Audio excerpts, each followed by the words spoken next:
যে ঘটনাটা আমি শেয়ার করব সেটা হচ্ছে আমার বাবার সাথে ঘটে যাওয়া একটা ঘটনা। এটা হচ্ছে 1980-82 দিকে ঘটে যাওয়া একটা ঘটনা আর কি। Alright. তো এই ঘটনাটা হচ্ছে ঘটনার দিন, তার আগে প্রেক্ষাপট একটু বলে নিই। সেটা হচ্ছে আমাদের ওই এলাকাতে এর আগে যেই মানে এন্টারটেনমেন্টের যে ব্যবস্থাটা ছিল সেটা হচ্ছে আপনার রেডিও, তারপর হচ্ছে টেলিভিশন ছিল খুবই রেয়ার আর কি।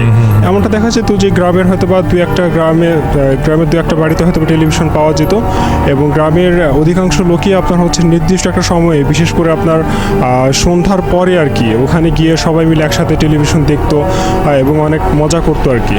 তো আমার বাবা একটু চঞ্চল প্রকৃতির ছোটোকাল থেকেই, তো আমার বাবা হচ্ছে মাঝে মধ্যে ওখানে যেত। আর এই যাওয়াটা হচ্ছে আমার ফ্যামিলি থেকে খুব একটা মেনে নিতে পারতো না, বিশেষ করে আমার দাদা দাদি একটু ওনাকে নিষেধ করতেন। কিন্তু এমনই একদিন ঘটনা যেদিন ঘটে সেদিন হচ্ছে আমার বাবার বয়স তখন প্রায়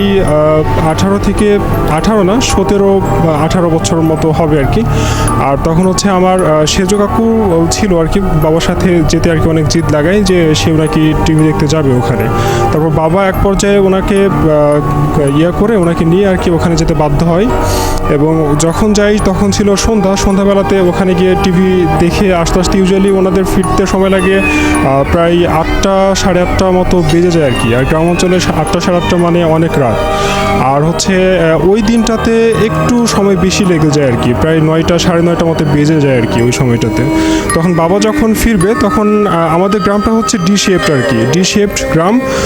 তো হচ্ছে যাওয়ার সময় হচ্ছে মাঠ দিয়ে যদি আর কি, মানে ক্ষেতের ভিতর দিয়ে একটা ছোট্ট একটা রাস্তা আছে, ওই রাস্তা দিয়ে যদি যাওয়া যায় তাহলে হচ্ছে খুব শর্টকাটে পৌঁছানো যায় আর কি। তো যাওয়ার সময় দিনের বেলাতে ওনারা হচ্ছে আপনার ওই ক্ষেত দিয়ে যায়, কিন্তু আসার সময় দুইটা ওয়ে আছে, একটা হচ্ছে ক্ষেত আর একটা হচ্ছে রাস্তা দিয়ে।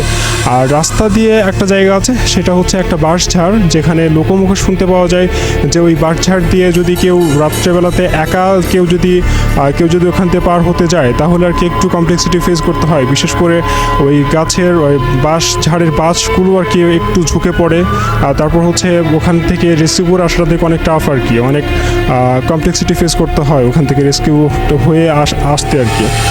তো বাবা এখন দেখলেন যে যদি রাতের বেলাতে এত রাতে এখন উনি কি ক্ষেতের ভিতর দিয়ে যাবে, পোকামাকড় একটা ভয় থাকে বা একটা সমস্যা আর কি। আর আরেকটা কথা বলে নিই, সেটা হচ্ছে আমার ছোটো কাকু মানে আমার সেজো কাকু আর কি তখন ঘুমিয়ে যায় প্রায়।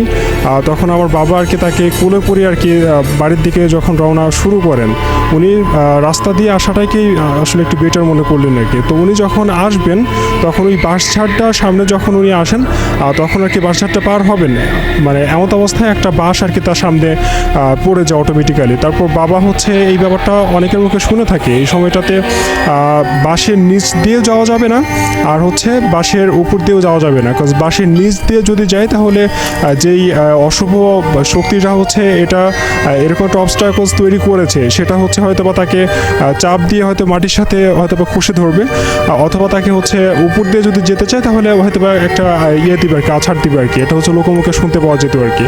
তো বাবা তখন ওই সময়টাতে একটু কনফিউজড হয়ে যায়, আর এতটা সাহসও তার মধ্যে তখন ছিল না, কজ ওই সময়টাতে রাস্তাগুলো ছিল মোটামুটি একটু হন্টেড প্রকৃতির আর কি, বিশেষ করে রাতের বেলাতে চারপাশে ঝোপঝাড়।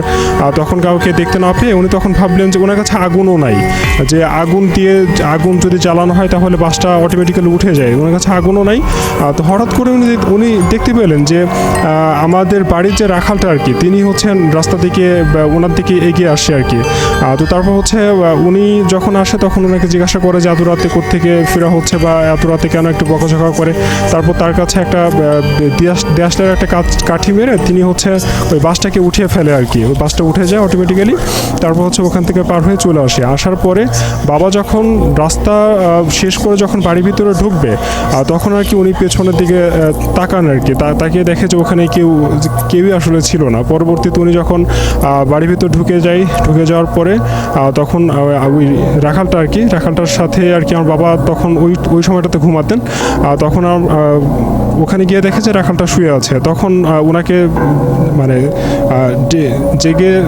ডেকে তুলে তারপর আর কি তার কাছে জানতে চায় যে কখন আসলা বা কখন তিনি এসেছেন আর কি, এই ব্যাপারগুলো জানতে চায়। তখন উনি একটু কনফিউজড হয়ে যায় আর কি, যে কোত্থেকে আসার কথা বলা হচ্ছে বা কোথায় থেকে আসার কথা বলা হচ্ছে আর কি, তখন আর বাবা একটু চমকে যায় আর কি। বিকজ ওই সময়টাতে তখন বাবাকে রেস্কিউ করার জন্য কে ছিল আসলে ওইটা, তখন বাবা একটু চমকে যায় আর কি।